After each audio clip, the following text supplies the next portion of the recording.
The EFF protest through that area, the march, has now arrived at the police station in Phoenix. Our reporter, Zikhona, Tshona, is there for you. Zikhona, good afternoon to you. What's the situation there this afternoon?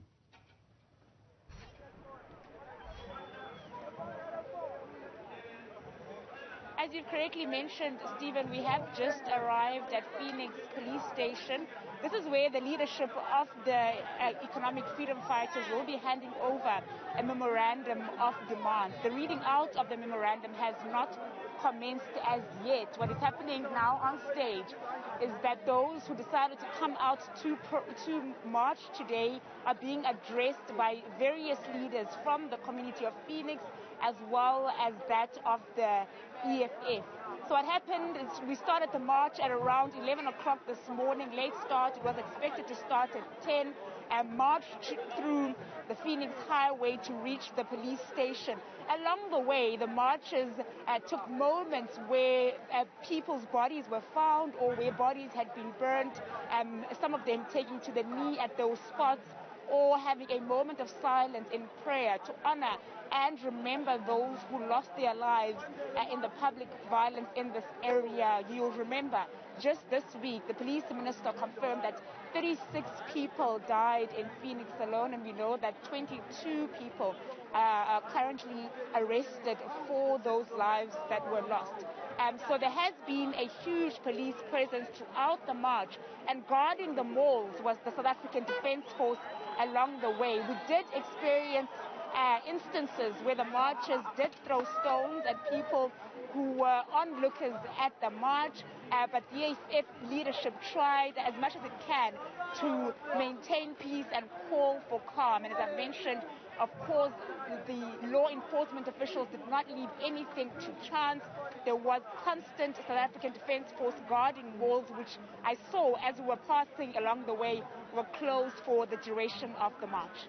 How would you describe, Zikhona, the mood there then? I mean, stones being thrown, but the leadership trying very hard to maintain discipline. How would you describe the mood of people involved in the march today?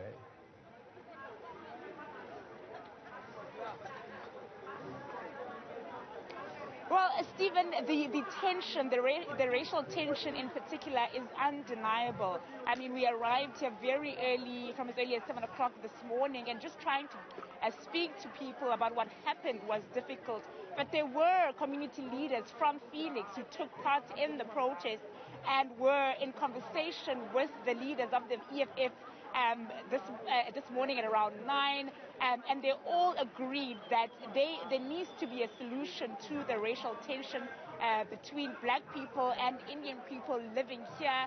The EFF leaders saying it's unfortunate that it reached a point where lives were lost, but at least it means that they can have a space now to have uncomfortable conversations that have been lingering over these communities. And as I've mentioned, when we were marching along the way, there was hostility towards people who were looking by, and many of them happened to be Indian people, which is when the marchers then would decide to throw stones at other houses or buildings along the way. So the racial tension is undeniable, and I think it's going to take time for this community to heal from that. I mean, I remember a point along the march where the marchers decided to take to the knee and sit down on that road.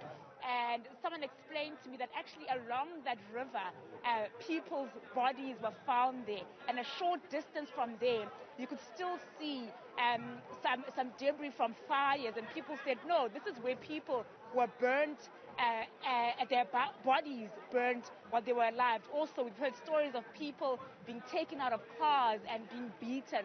So I think what happened has left people scarred, and they also admit that it's time to have this conversation. It's time to talk towards healing and try and see a South Africa where people are not discriminated against based on race. We spoke to a gentleman who says his manager is of Indian descent, and was saying that they've started a WhatsApp group at work where they are calling people monkeys, and we know the harm that has had in this country.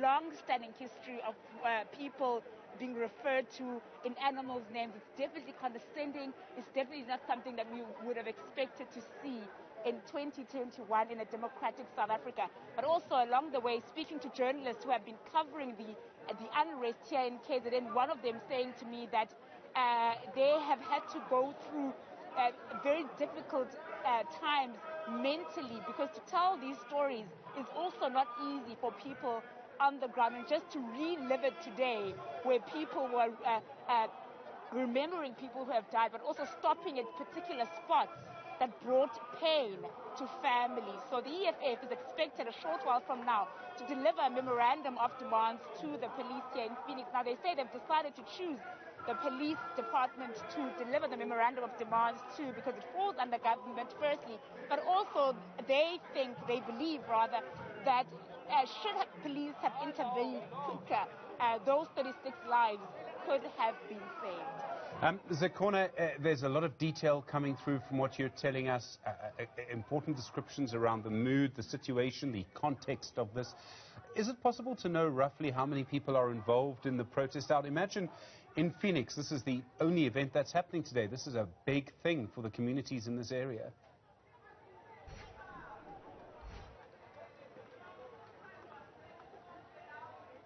It is a big event for this community, relatively small community. You could see when we were passing along the way, a lot of people took time out just to witness this moment in their town's history, where people are protesting against racism in this community.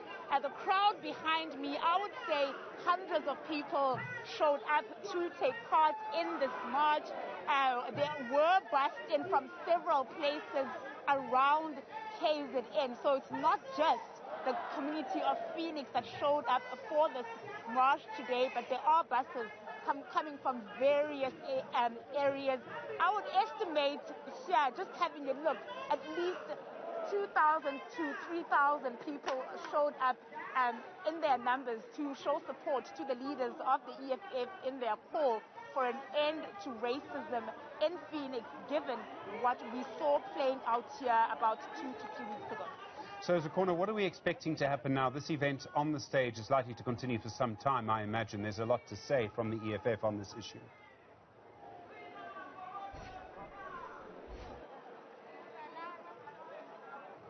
So what is expected to happen now, what has been happening while we have been speaking, is that community leaders as well as religious leaders that have joined the economic freedom fighters in this protest have been addressing people. As I've mentioned earlier, before the march started, there were community leaders from Phoenix who were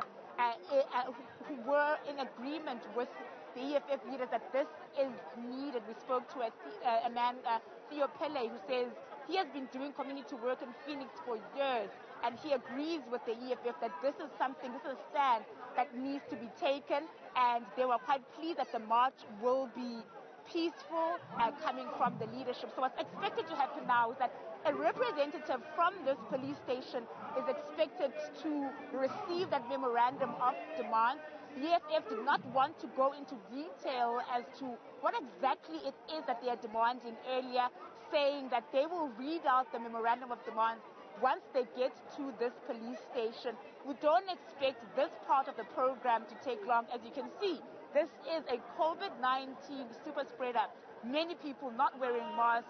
There is definitely no social distancing. So I think it would be in the best interest of everyone here to try and keep this part of the program quite short. Zikhona, Tshona, thanks very much indeed. I do appreciate the coverage. Let's go back to the stage now. This is the EFF event underway in Phoenix this afternoon. Amandla!